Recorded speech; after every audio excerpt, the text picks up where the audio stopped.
Welcome po dito sa ating pag-aaral ng Biblia.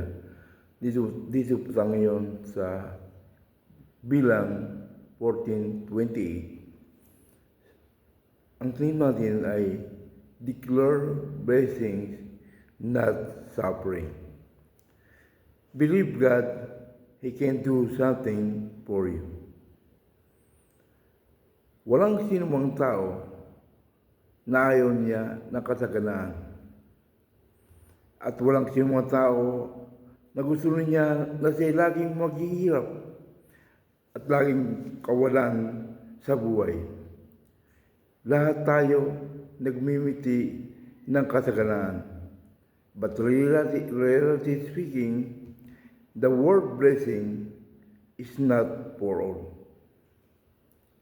Ang pagpapala ay ginagamit na salita mula sa Diyos.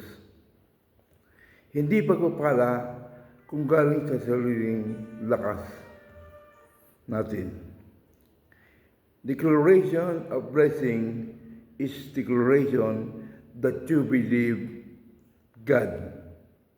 That God can do something, anything for us. So, believe to God.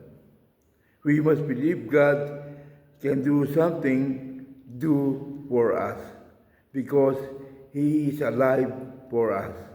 Hebrews 11 verse 6.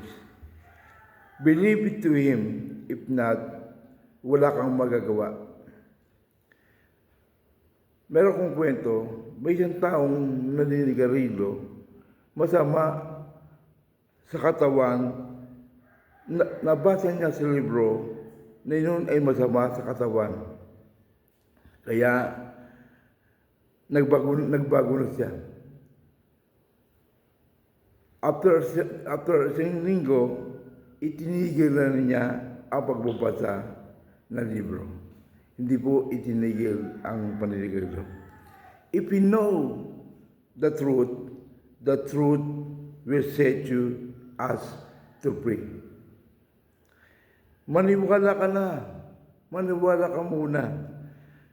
Change your faith to God, not in idol.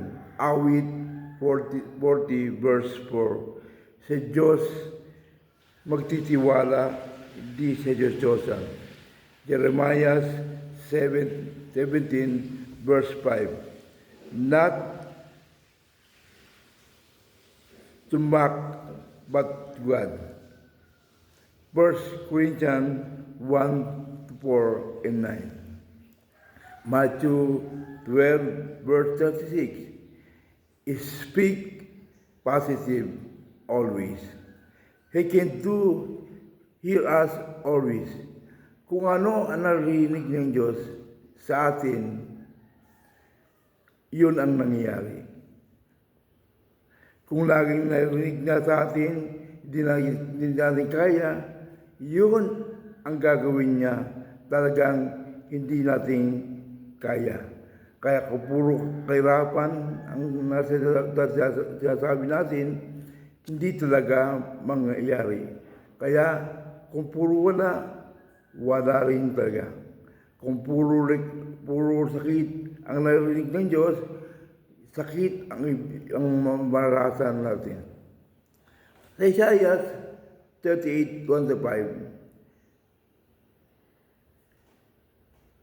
gumaling si Haring Hezekiah dahil he speak positive and God hear it.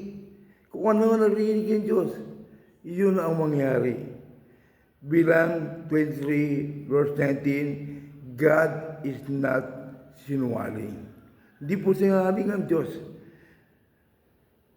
Doing what we want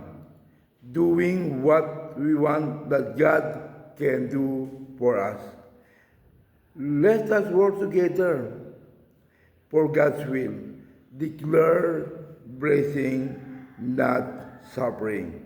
For this year, 2006, we must always believe that God can do for us.